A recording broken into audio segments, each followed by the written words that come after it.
What are plants that grow in water called? They are called aquatic plants. Aquatic plants grow in water. You have all seen a lotus. It grows in water. So, a lotus is an aquatic plant. What is flour mixed with water and made stiff enough to knead or roll called? It is called dough. You have all seen your mother making chapati. The first thing that she does is she mixes flour, that is atta, and some water to it. Then a big round ball is made from it. This round ball is called dough. Atta jo gunda hua hai, that is dough. See the lady in the picture. She has made the dough by mixing flour and water. Now, when you knead or roll it, it is called dough.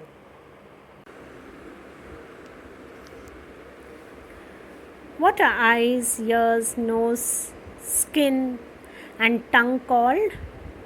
Yes, they are called sense organs. Eyes to see, ears to hear, nose to smell, tongue to taste, and skin to feel. We should be very grateful to God because He has given us all these five sense organs. There are many people who have eyes but they cannot see, they have ears but they cannot hear, they are deaf, and there are some people who are even dumb, they cannot speak. Who lives in a den? A lion lives in a den. He is the king of the jungle. He rules the jungle. Look how majestic he is. Now, what is a den?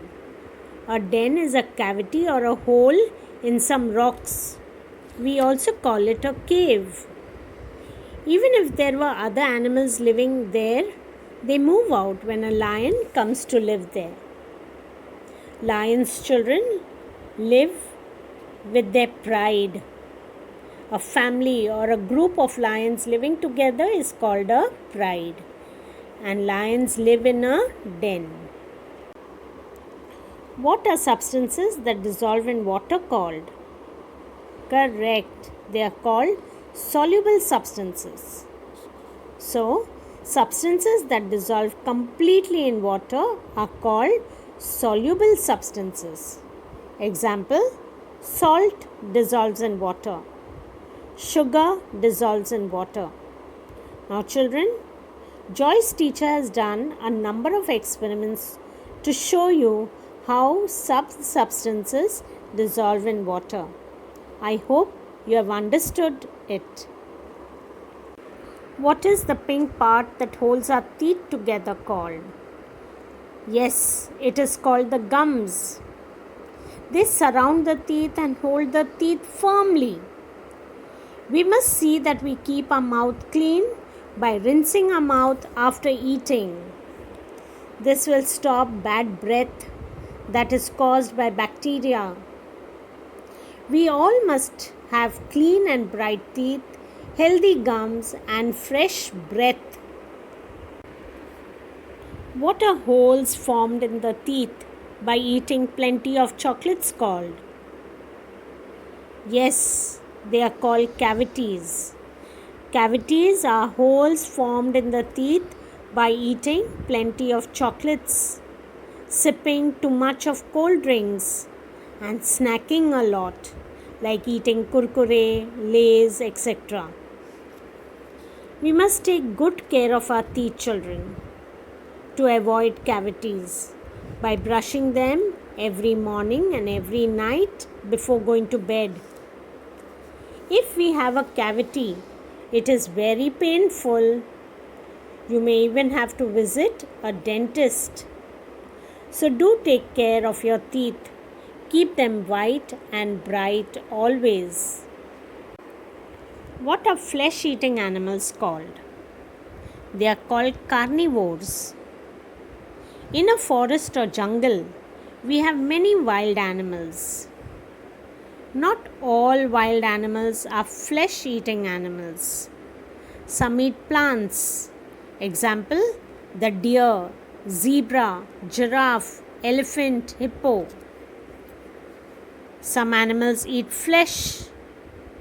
Lion, tiger, leopard, hyena, fox, wolf. And some eat both plants as well as flesh, like the bear.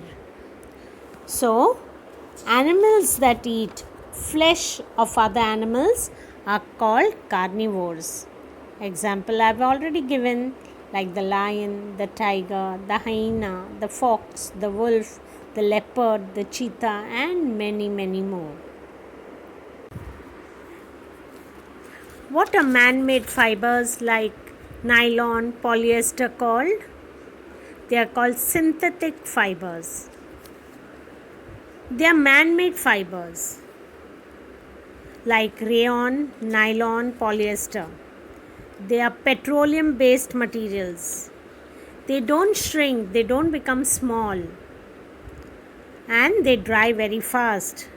For example, your raincoat, your umbrella, the nylon ropes which you see, all the plastics that you see on rooftops, they are all synthetic materials.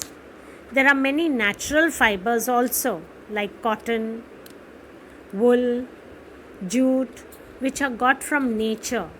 So they are natural fibers, while plastic, umbrellas, waterproof raincoats, they are all synthetic materials or synthetic fibers. Which parts of your face distinguish between a rose and a dirty dustbin? Yes, our eyes tell us that this is a rose and it looks pretty. And the nose tells that it smells good. But when it comes to the dustbin, the nose tells us, yucky, this smells. And the eyes tell us that, oh, this is a dustbin.